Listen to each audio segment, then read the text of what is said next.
Shalom saudara, di era Pentakosta ketiga ini, Gembala kita, Pendeta Dr. Insinyur Niko Nyotraharjo, terus menekankan mengenai pencurahan Roh Kudus yang terbesar dan terakhir, sedang dan akan terjadi, supaya menyelesaikan amanat agung Tuhan Yesus.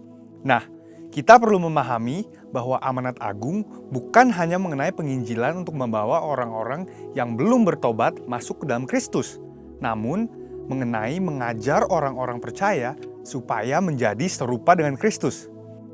Bagaimana hal tersebut dapat terjadi?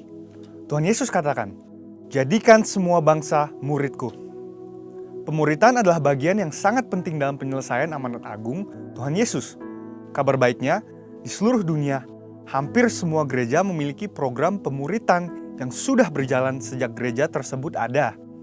Namun, pada tahun 2021, Dr. George Barna dari Barna Research memberikan satu statement yang mengejutkan sebagai hasil survei mendalam mengenai generasi muda. Dia berkata, pelayanan yang dilakukan oleh gereja selama 5 dekade terakhir sudah tidak dapat digunakan lagi kepada generasi muda saat ini.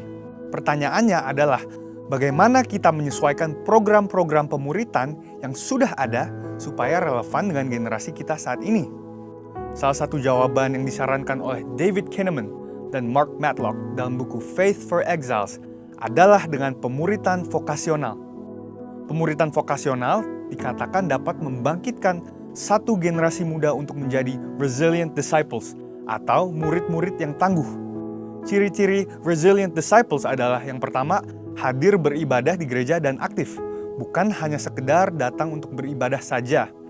Yang kedua, mereka percaya penuh pada otoritas kebenaran firman Tuhan. Yang ketiga, mereka berkomitmen secara pribadi kepada Tuhan Yesus, yaitu percaya bahwa Dia disalibkan dan dibangkitkan dari kematian dan mengalahkan dosa dan maut. Yang keempat adalah mereka menyatakan kerinduan dan percaya bahwa mereka dipanggil untuk mengubahkan masyarakat supaya menjadi lebih baik. Jadi, seperti apakah pemuritan vokasional yang dapat membangkitkan resilient disciples itu?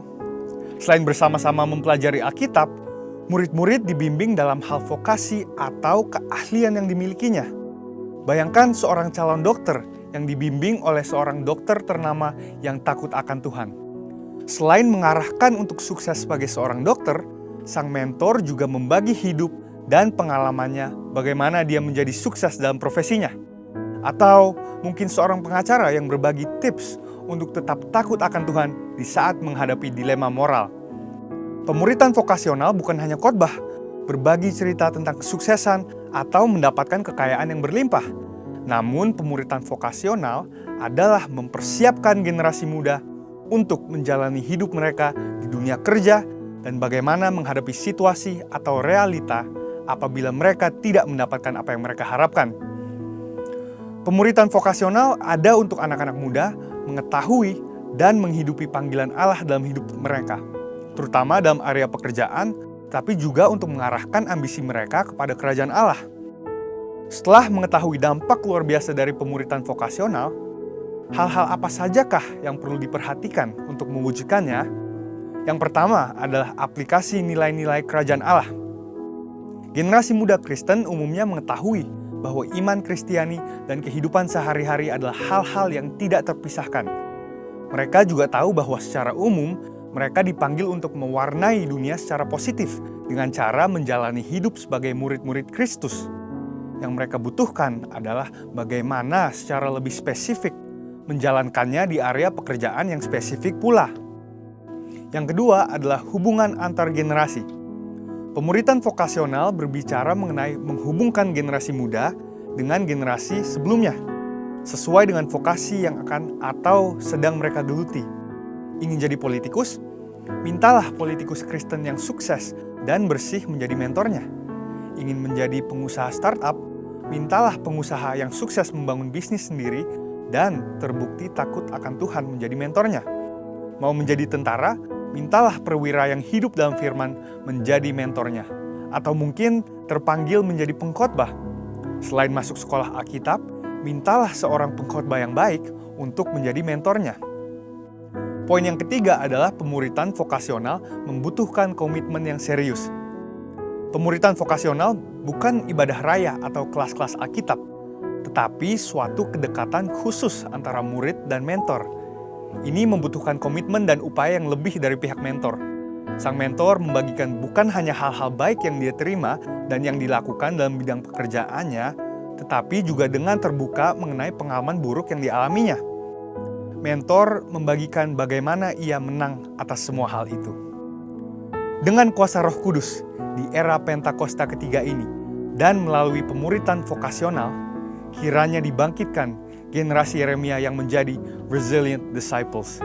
Saudara, untuk penjelasan lebih lengkapnya dari tim teologi kami, silahkan klik link yang ada di atas atau scan QR Code yang tersedia. Tuhan Yesus memberkati.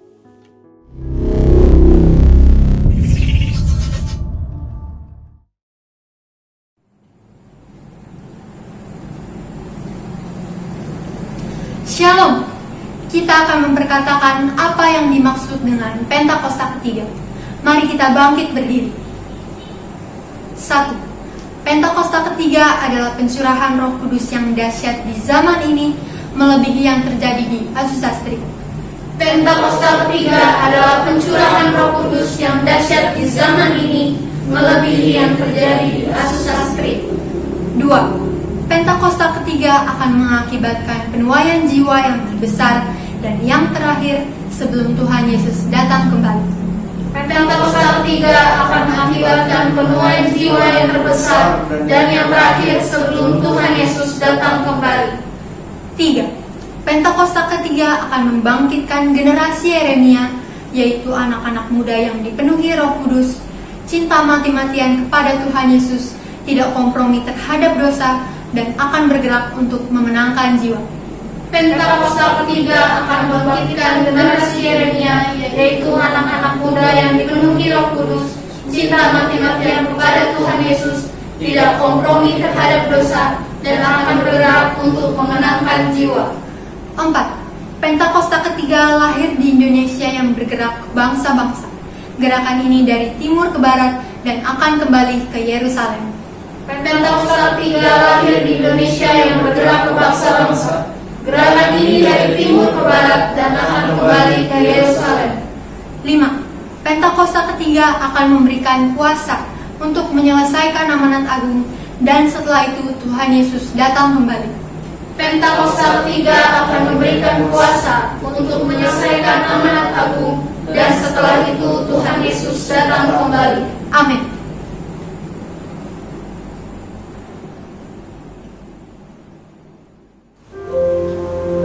Datang dalam hadirat Tuhan, bawa ucapan syukur kita kepada Tuhan.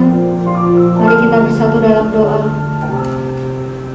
Terima kasih Tuhan Yesus, terima kasih Roh Kudus.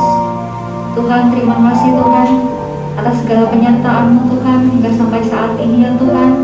Kami masih bisa beribadah Tuhan Yesus. Terima kasih Tuhan atas segala pengorbanan-Mu Tuhan Yesus di atas kayu salib Tuhan, dan membawa kami dalam kemenangan Tuhan Yesus. Terima kasih Tuhan, terima kasih. Dan kami sebentar akan memulai ibadah kami Tuhan. Biarkanlah hadirat-Mu turun di tempat ini ya Tuhan Yesus.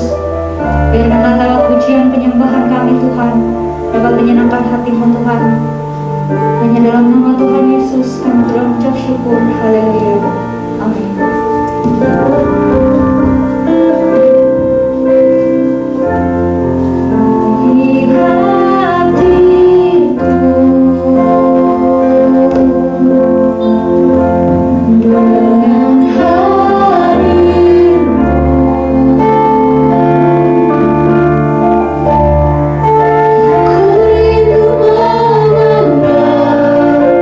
Wajah-Mu, oh Tuhan,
firman Tuhan, mari persiapkan hati kita bersatu dalam doa.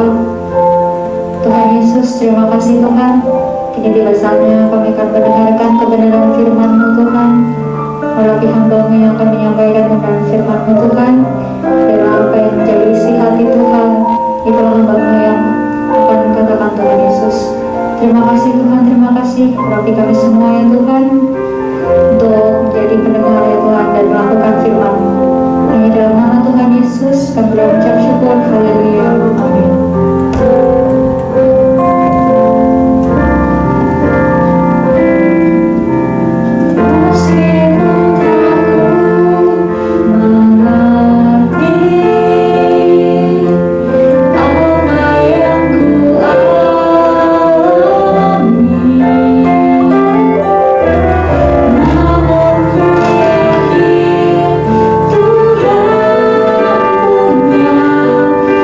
Tuhan punya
Shalom saudara-saudara yang dikasihi dalam Tuhan Yesus Kristus.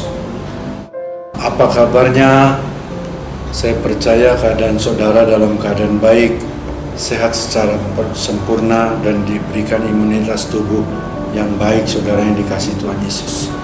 Saudara, pada pagi siang hari ini saya mau memberikan atau menyampaikan kebenaran dari firman Tuhan, yaitu memahami kuasa darah Yesus, saudara.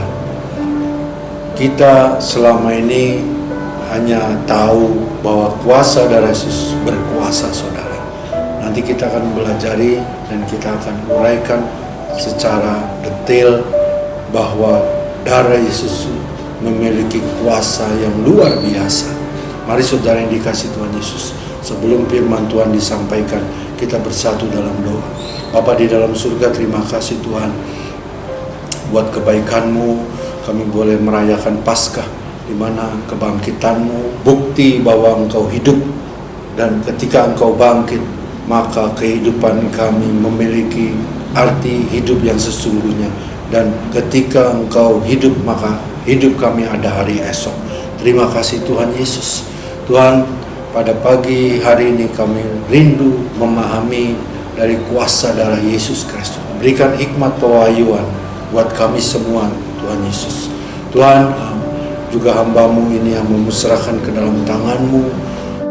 Urapi hamba-Mu, pakai mulut bibir hamba-Mu untuk menyampaikan kebenaran firman-Mu, dan firman-Mu yang senantiasa berkuasa, Roh Kudus yang terus pimpin kehidupan kami semua hari demi hari, untuk kami boleh lebih intim, lebih dekat lagi, lebih mengenal Engkau secara sempurna, Tuhan Yesus. Terima kasih dalam nama Yesus Kristus. Semua yang percaya diberkati Tuhan, mari sama-sama katakan amin.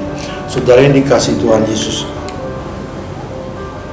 pengorbanan Tuhan Yesus adalah menjadi dasar bagi pemulihan hubungan kita dengan Tuhan, saudara. Saudara yang dikasihi Tuhan Yesus, jadi sebelum firman Tuhan disampaikan, mari saudara kita baca di dalam Ibrani pasal yang ke-9 ayat yang ke-22. Dan hampir segala sesuatu disucikan menurut hukum Taurat dengan darah, dan tanpa penumpahan darah tidak ada pengampunan, saudara. Saudara yang dikasihi Tuhan Yesus, untuk mengampuni dosa saudara, dan dosa saya, Tuhan Yesus harus mati dengan cara demikian, saudara.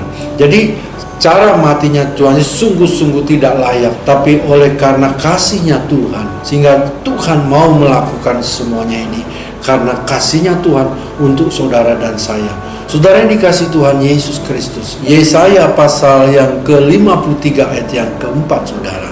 Demikian firman Tuhan. Tetapi sesungguhnya penyakit kitalah yang ditanggungnya, dan kesengsaraan kitalah yang dipikulnya, saudara. Padahal kita mengira dia kena tulah, dipukul, dan ditindas Allah. Saudara yang dikasihi Tuhan Yesus. Jadi Tuhan Yesus harus mati dengan cara demikian. Karena apa? Karena Tuhan mengasihi saudara dan saya. Tetapi sesungguhnya penyakit kitalah yang ditanggungnya. Wow, luar biasa. Penyakit kita sudah ditanggung oleh Tuhan Yesus di atas kayu salib, saudara yang dikasihi Tuhan Yesus. Yang kedua, saudara, penderitaan dan kesengsaraan kita yang dipikulnya. Penderitaan dan kesengsaraan kita yang dipikulnya oleh Tuhan Yesus. 1 Petrus pasal yang kedua ayat 24. Demikian firman Tuhan. Ia sendiri telah memikul dosa kita di dalam tubuhnya di kayu salib, supaya kita yang telah mati terhadap dosa hidup untuk kebenaran. Oleh bilur-bilurnya kamu telah sembuh. Wow, luar biasa, saudara. Saudara yang dikasihi Tuhan Yesus, saya mau bertanya kepada saudara, bagaimana keadaan saudara hari-hari ini? Adakah di antara saudara yang sedang sakit? Mungkinkah sudah lama saudara sakit dan menderita, saudara? Kalau saya berbicara tentang penyakit ini, bukan hanya tentang bicara penyakit fisik saja, tetapi juga bisa berbicara tentang yang pertama, saudara, adalah mental dan jiwa sedang sakit oleh karena tekanan-tekanan hidup yang berat. kekhawatiran, ketakutan, serta kebingungan, dan tidak tahu apa yang harus diperbuat. Jadi mental jiwa yang sedang sakit. Saudara yang dikasih Tuhan, oleh karena tekanan-tekanan hidup yang berat, tekanan-tekanan hidup, saya percaya dalam keadaan seperti ini ada banyak tekanan-tekanan yang membuat mental jiwa kita menjadi sakit, saudara yang dikasih Tuhan. Tapi percayalah, oleh bilur-bilur Tuhan Yesus Kristus kita sudah disembuhkan. Yang percaya katakan amin, saudara. Yang kedua, hubungan suami istri atau hubungan orang tua dengan anak sedang sakit, saudara. Tadi dikatakan sakit itu tidak berbicara fisik, tapi juga berbicara tentang hubungan suami istri, saudara, sedang sakit, sedang tidak ada kecocokan, sedang tidak ada keharmonisan, saudara. Atau hubungan orang tua dengan anak, tidak ada komunikasi yang baik antara orang tua dengan anak. Anaknya kemana, orang tuanya kemana, saudara. Ini jelas tidak ada hubungan yang baik. Dikatakan ini adalah hubungan yang sedang sakit, saudara. Saudara yang dikasih Tuhan, tapi percayalah kalau melalui kuasa kebangkitan oleh bilur-bilur Tuhan, saya percaya hubungan ini pasti bisa disembuhkan. Hubungan suami istri menjadi harmonis, bahagia, saudara. Hubungan antara orang tua dan anak, anak menghormati orang tua juga mengasihi anak-anaknya, saudara. Yang ketiga, hubungan kita dengan Tuhan sedang sakit. Wow, ini yang sangat-sangat penting, saudara. Mari kita cek introspeksi diri. Apakah kita memiliki hubungan kita dengan Tuhan yang sedang sakit, sedang tidak ada satu keintiman lagi dengan Tuhan, tidak ada komunikasi yang baik dengan Tuhan, saudara. Tidak lagi sudah percaya lagi kepada Tuhan, mulai ragu-ragu dengan kuasa Tuhan. Terlebih kita yang lalu pada hari Minggu sudah merayakan kebangkitan Tuhan Yesus. Saudara harus percaya kebangkitan Tuhan Yesus merupakan bukti kemenangan daripada Tuhan Yesus, bahwa Tuhan Yesus sudah menang dari segala maut. Maut sudah dikalahkan, saudara, dan kemenangan sudah ada diberikan kepada Tuhan Yesus Kristus. Selanjutnya, hubungan kita dengan Tuhan sedang sakit karena apa? Karena Tuhan lambat untuk menolong. Kita kecewa, padahal waktu Tuhan adalah waktu yang terbaik. Waktu Tuhan belum tentu waktu kita, waktu kita belum tentu waktu Tuhan. Kita percayalah waktu Tuhan pasti yang terbaik untuk kita semua, saudara. Mungkin saat ini Tuhan belum dapat menolong, bukan karena Tuhan tidak mau menolong. Kelak kalau kita sungguh-sungguh setia, taat, dan intim dengan Tuhan, Tuhan pasti tahu mana yang terbaik buat saudara dan saya. Saudara yang dikasih Tuhan Yesus Kristus, saya mau bertanya kepada saudara-saudara. Jadi apa jadinya kalau Tuhan Yesus tidak bangkit? Saudara yang dikasih Tuhan Yesus, Alkitab berkata, saudara yang dikasih Tuhan Yesus, jika Tuhan Yesus tidak dibangkitkan, maka yang pertama adalah sia-sialah kepercayaan kita, dan kita tetap hidup di dalam dosa-dosa kita.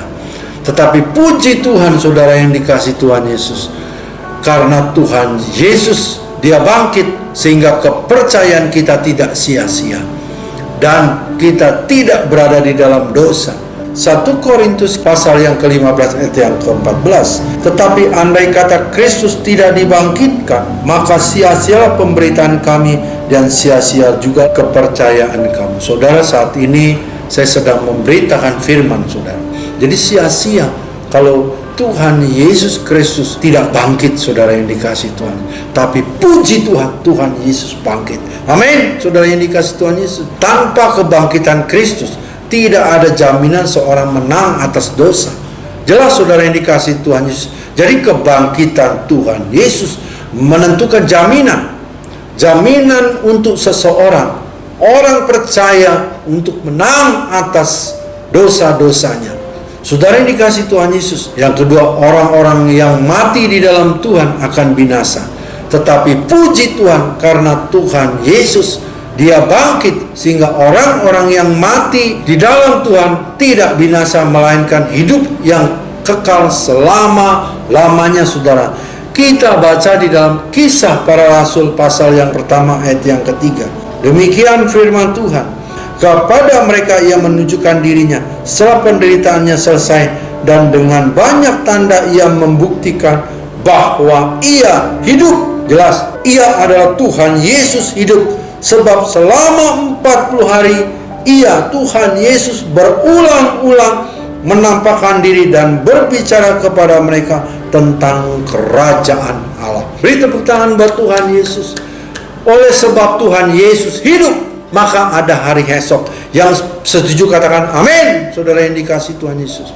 Saudara yang dikasihi Tuhan, apa jadinya kalau Tuhan Yesus tidak bangkit, saudara? Yang ketiga, kita sebagai orang-orang percaya adalah orang-orang yang paling malang dari segala manusia. Wow, sangat mengerikan, saudara, kalau yang kita percayai Tuhan Yesus Kristus tidak bangkit.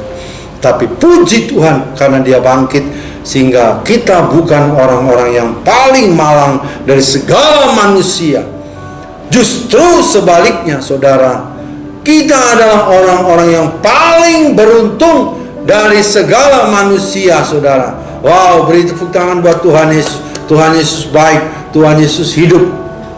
Karena Tuhan Yesus hidup, maka ada hari esok, saudara. Jadi 1 Korintus pasal yang ke-15 ayat 16 sampai 17 dikatakan firman Tuhan, sebab jika benar orang mati tidak dibangkitkan, maka Kristus juga tidak dibangkitkan.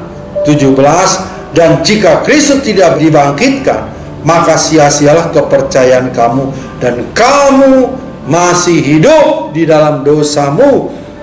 Haleluya, Yesus hidup, dia yang pegang hari esok. Karena bagi kita yang percaya selalu ada harapan. Jangan ada yang putus asa, saudara. Saudara yang dikasihi Tuhan Yesus Kristus, tadi di awal saya sudah ada mengutip kebenaran dari firman, tanpa penumpahan darah tidak ada pengampunan, saudara, pengampunan dosa. Saudara yang dikasihi Tuhan, jadi saya kali ini mau bertanya juga, ada apa dengan darah Yesus, saudara? Jadi kita hanya tahu darah Yesus, tapi kita nggak sungguh-sungguh mengerti sesuai dengan firman Tuhan, saudara. Saudara yang dikasihi Tuhan Yesus, jadi saya mau mengajukan satu pertanyaan. Apakah saudara tahu ada apa di dalam darah Yesus, sehingga darah itu yang dicurahkan habis-habisan pada waktu di dalam penyaliban Yesus, saudara yang dikasihi Tuhan? Darah Yesus tercurah tanpa tersisa satu tetes pun, semua habis dicurahkan untuk menebus saudara dan saya, saudara. Kita sebagai orang-orang yang percaya sudah ditebus oleh darah Yesus Kristus, darah yang mahal, saudara, dan harganya sudah dibayar lunas. Bukan melalui barang yang emas, perak, permata, tapi melalui darah yang mahal. Saudara yang dikasihi Tuhan Yesus, tanpa tersisa setetes pun, melainkan Tuhan sudah mencurahkan darahnya totally, semuanya untuk saudara dan saya, sehingga saudara dan saya menjadi milik sepenuhnya, yaitu milik Tuhan Yesus Kristus. Saudara memiliki tangan, memiliki kaki, memiliki mata, memiliki kepala, memiliki hidung, memiliki mulut, dan lain sebagainya. Saudara, semua bukan milik saudara, melainkan milik Tuhan Yesus. Karena apa? Ketika saudara jatuh dalam dosa, ketika saudara ada di bawah kuasa dosa, Tuhan Yesus datang menebus saudara. Di dalam kuasa dosa itu berarti saudara ada di dalam kuasa iblis. Tuhan Yesus datang dengan darahnya, dia tebus saudara dan saya, sehingga menjadi milik kepunyaan Tuhan Yesus Kristus. Betapa baiknya Tuhan Yesus Kristus. Ketika saudara mengerti betapa dahsyatnya kuasa darah Yesus, saudara akan lebih mengasihi Tuhan lagi, lebih menyayangi Tuhan lagi, dan lebih mau taat setia, intim dengan Tuhan. Dan terus apa yang menjadi keinginan Tuhan yang serupa dengan Kristus, itu boleh saudara kejar terus merupakan PR, pekerjaan rumah yang harus saudara selesaikan ketika nanti saudara bertemu dengan Tuhan Yesus Kristus. Saudara yang dikasihi Tuhan Yesus, yang pertama, saudara, darah Yesus memiliki kuasa untuk mengampuni dosa-dosa kita, dosa-dosa saudara, dan dosa saya. Saudara yang dikasihi Tuhan Yesus, ini jelas, saudara, dikatakan di dalam Injil Matius pasal yang ke-26 ayat yang ke-28. Sebab inilah darahku, darah perjanjian, untuk ditumpahkan bagi banyak orang untuk pengampunan dosa. Jadi pengampunan arti sesungguhnya membebaskan dari segala hukuman. Tuhan Yesus sudah menanggung hukuman yang Seharusnya hukuman ditimpakan kepada saudara-saudara dan saya, tetapi puji Tuhan, Tuhan Yesus sudah menanggungnya di atas kayu salib. Haleluya! Kuasa darah Yesus sanggup mengampuni dosa-dosa kita, sehingga kita tidak perlu lagi dihukum. Dosa masa lalu sebesar apapun, ingat, kuasa darah Yesus sanggup mengampuni sehingga kita tidak perlu lagi dihukum. Sebelumnya kan kita mengenal dosa asal, dosa turunan dari Adam dan Hawa. Ketika itulah manusia jatuh dalam dosa, dosa itu mengalir dari keturunan Adam dan Hawa. Sebesar apapun dosa yang saudara-saudara alami, ingatlah kepada kuasa darah Yesus Kristus. Ketika kita percaya kepada Tuhan Yesus dan kita terbebas dari hukuman, berarti tidak serta-merta hidup kita mulus. Pasti serangan iblis itu senantiasa ada. Oleh sebab itu terus kerjakanlah keselamatanmu dengan takut dan gentar. Keselamatan atau apa yang sudah Tuhan janjikan, itu saudara harus lakukan setia sampai garis akhir, saudara yang dikasih Tuhan. Sehingga pengampunan yang Tuhan berikan itu sungguh nyata ketika saudara ada di dalam Tuhan Yesus Kristus. Yang kedua, saudara, darah Yesus memiliki kuasa untuk membenarkan kita. Wow, puji Tuhan, Tuhan Yesus, kau baik Tuhan Yesus. Saudara yang dikasih Tuhan, kita baca di dalam surat Roma pasal yang ke-5 ayat yang ke-9. Demikian firman Tuhan. Lebih-lebih karena kita sekarang telah dibenarkan oleh darahnya, kita pasti akan diselamatkan dari murka Allah. Dibenarkan arti sesungguhnya adalah merubah menjadi tidak bersalah, saudara. Wow, dirubah menjadi tidak bersalah. Kita banyak melakukan kesalahan. Melakukan kesalahan apa? Tidak sesuai dengan firman Tuhan, disengaja maupun tidak disengaja, saudara. Tapi oleh kuasa darah Yesus kita dibenarkan sehingga kita tidak menjadi orang yang bersalah. Jadi kehidupan saudara saya tidak tahu, masa lalu saudara saya tidak tahu.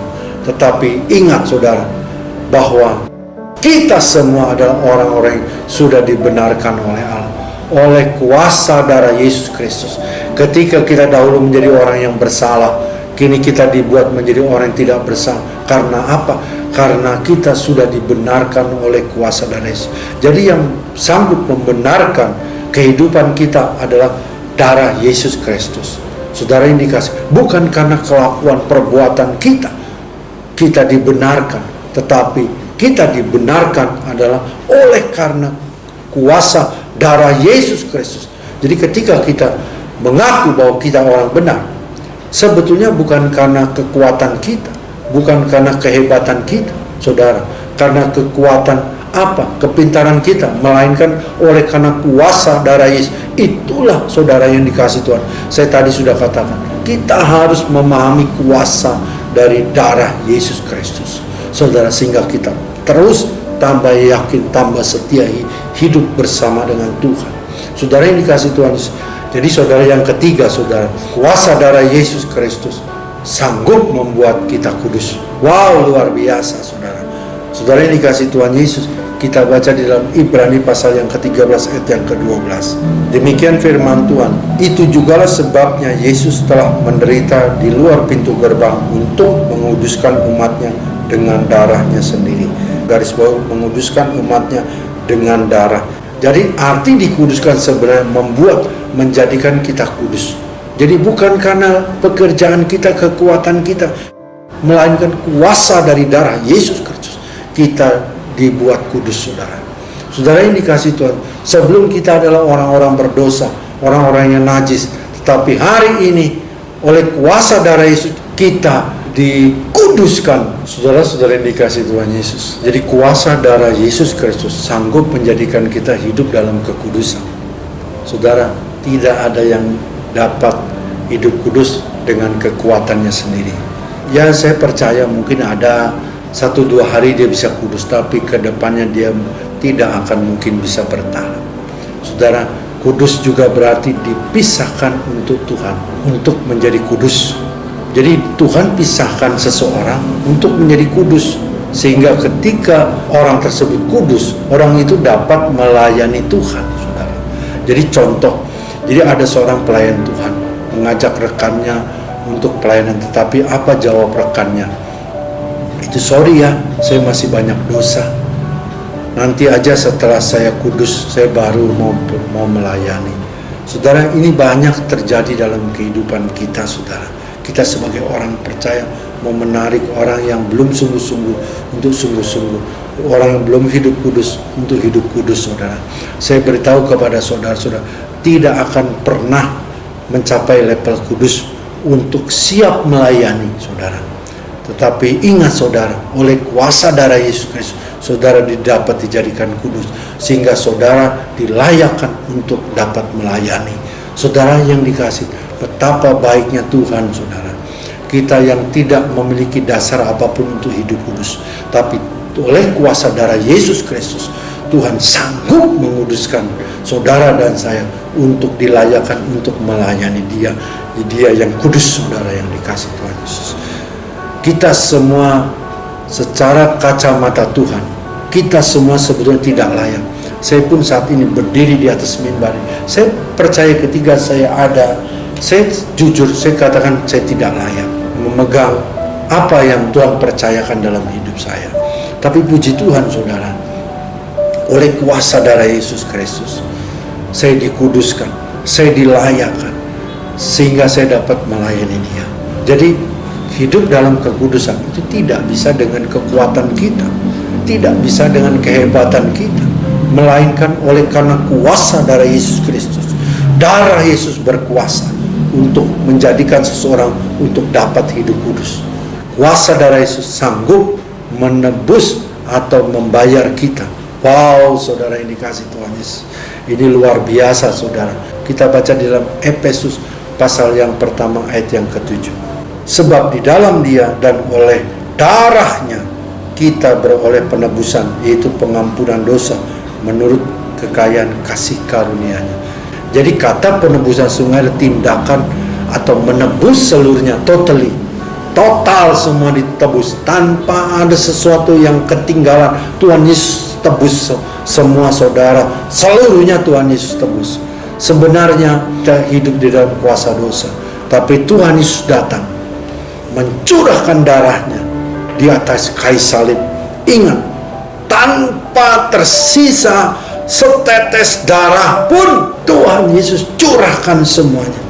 Ingat, yang terakhir keluar adalah air, saudara. Berarti darah sudah habis, saudara.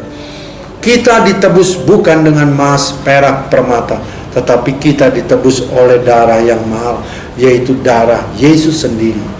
Setelah kita ditebus oleh Tuhan Yesus, maka saudara adalah orang yang merdeka dari dosa.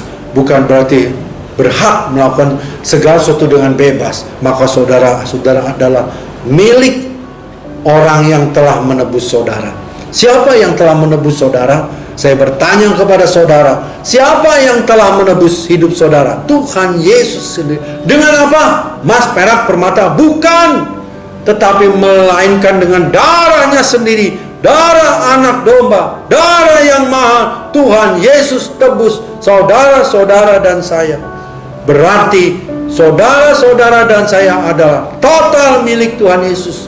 Semua anggota tubuh saudara-saudara dan saya, semua adalah milik Tuhan. Kita mau masuk dalam poin yang kelima, saudara. Kuasa darah Yesus mendamaikan kita dengan Allah. Kita baca dalam Roma pasal yang ketiga ayat yang ke-25. Kristus Yesus telah ditentukan Allah menjadi jalan pendamaian karena iman dalam darahnya. Hal ini dibuatnya untuk menunjukkan keadilannya karena Ia telah membiarkan dosa-dosa yang terjadi dahulu pada masa kesabarannya, saudara yang dikasih Tuhan Yesus. Kata pendamaian yang sebenarnya adalah perbaikan, diperbaiki hubungan yang rusak, diperbaiki posisi yang tidak benar, diperbarui sehingga posisi menjadi benar, posisi menjadi pas. Sesungguhnya kita memiliki hubungan yang tidak baik dengan Allah, bahkan kita adalah musuhnya Allah. Melalui kuasa darah Yesus Kristus terjadi rekonsiliasi lewat kuasa darah Yesus Kristus, kita diperdamaikan dengan Allah. Kita menjadi sahabat Allah. Bahkan lebih lagi, kita menjadi rekan sekerja Allah.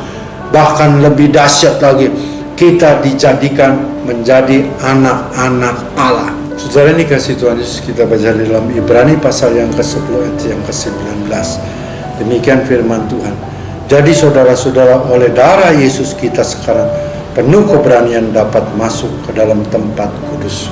Jadi oleh karena kuasa darah Yesus Kristus, kita diberikan keberanian penuh. Bukan keberanian yang biasa, tetapi diberikan keberanian yang penuh. Kita tidak takut lagi. Tidak ada penghambat lagi, saudara.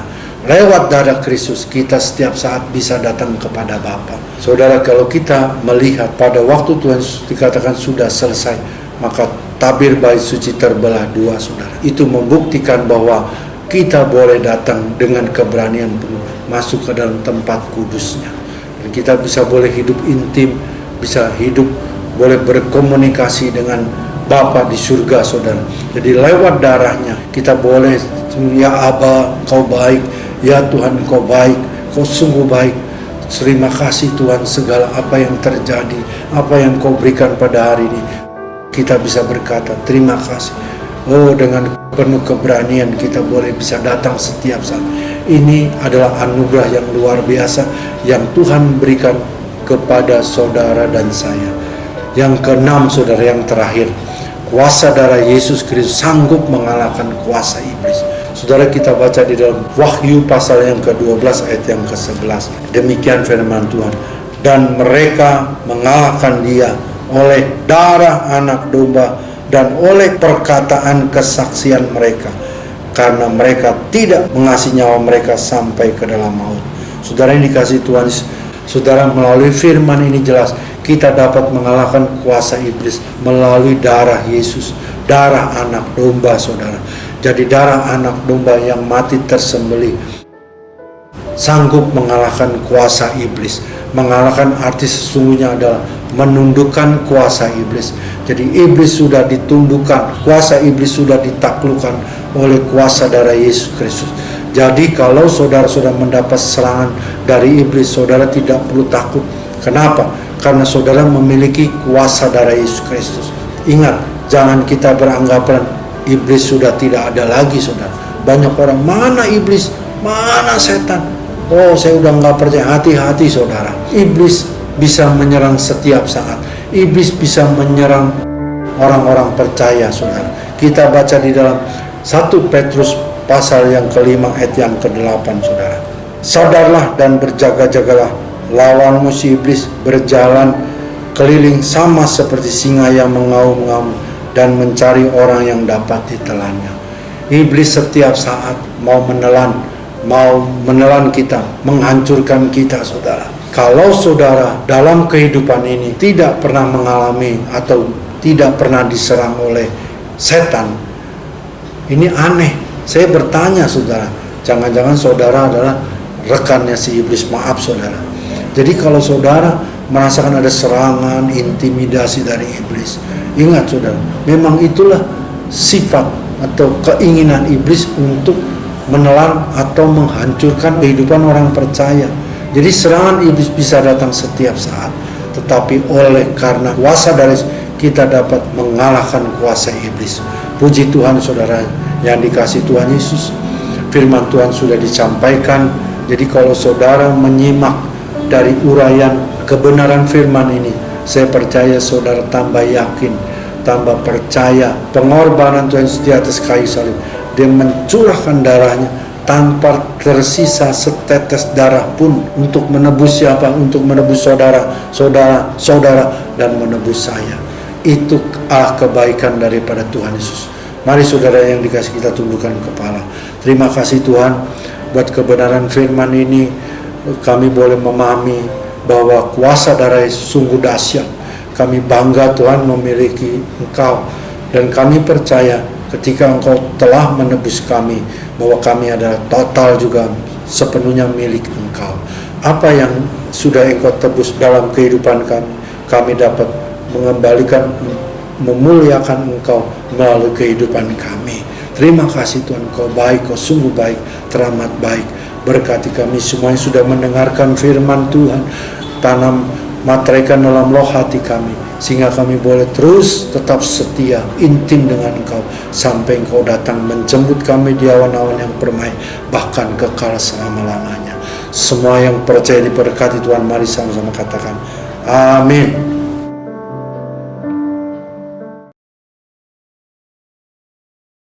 Shalom, kita akan memperkatakan visi Rayon 1H. Mari kita bangkit berdiri. Menjadi keluarga kerajaan Allah yang memenangkan jiwa-jiwa dan berdampak bagi dunia. Dengan nilai ikrar Rayon 1H, integritas, keintiman, rendah hati, antusias, inovatif, rela berkorban. Amin. Dengan iman mari kita membaca Mazmur 91. Dalam lindungan Allah, orang yang duduk dalam lindungan yang maha tinggi dan bermalam dalam naungan yang maha kuasa akan berkata kepada Tuhan, tempat perlindunganku dan kubu pertahananku, Allahku yang kupercayai. Sungguh, Dialah yang akan melepaskan engkau dari jerat penangkap burung, dari penyakit sampar yang busuk. Dengan kepaknya ia akan menuduhi engkau, di bawah sayapnya engkau akan berlindung. Kesetiaannya ialah perisai dan pagar tembok. Engkau tak usah takut terhadap kedahsyatan malam, terhadap panah yang terbang di waktu siang, terhadap penyakit sampar yang berjalan di dalam gelap, terhadap penyakit menular yang mengamuk di waktu petang. Walau 1000 orang rebah di sisimu dan 10.000 di sebelah kananmu, tetapi itu tidak akan menimpamu. Engkau hanya menontonnya dengan matamu sendiri dan melihat pembalasan terhadap orang-orang fasik. Sebab Tuhan ialah tempat perlindunganmu, Ia maha tinggi telah kau buat tempat perteduhanmu.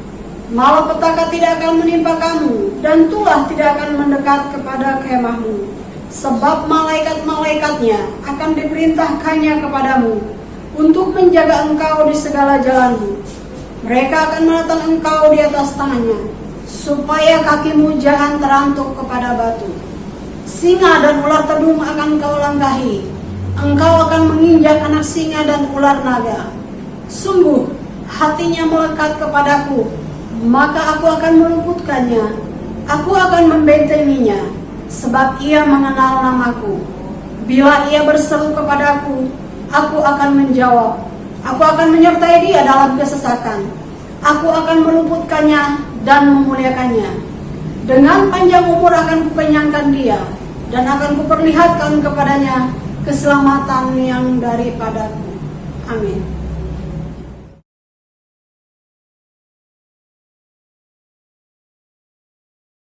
Mari kita angkat kedua tangan kita akan menerima berkat dari Tuhan. Amin.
melalui anaknya yang tunggal, Tuhan Yesus Kristus, persekutuan yang manis dan selalu indah bersama Roh Kudus menyertai kita semua hari ini sampai Maranatha.